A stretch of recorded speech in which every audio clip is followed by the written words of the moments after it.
Mga Awit, Chapter 42. Kung paano humihingal ang usa sa mga batis ng tubig, gayon humihingal ang aking kaluluwa sa iyo, O Diyos.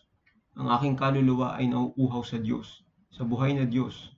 Kailan ako paroroon at haharap sa harap ng Diyos?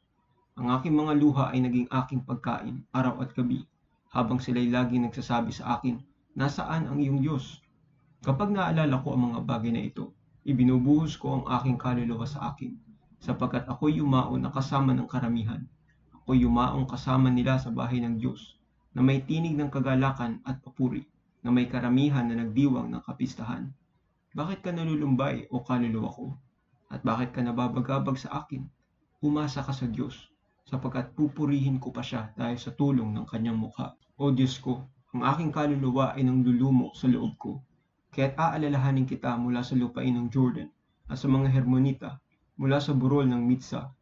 Ang kadaliman ay tumatawag sa kadaliman sa hugong ng iyong mga agos ng tubig. Lahat ng iyong mga tubig at iyong mga alon ay lumampas sa akin. Ngayon may iuutos ng Panginoon ang kanyang kagandahang loob sa araw, at sa gabi ay sasaakin ang kanyang awit, at ang aking dalangin sa Diyos ng aking buhay. Sasabihin ko sa Diyos na aking bato, bakit mo ako nilimot? Bakit ako nagtuluksa dahil sa pang-aapi ng kaaway? Gaya ng tabak sa aking mga buto, sinisiraan ako ng aking mga kaaway. Habang sinasabi nila araw-araw sa akin, nasaan ang iyong Diyos? Bakit ka nalulumbay, o kaluluwa ko? At bakit ka nababagabag sa loob ko?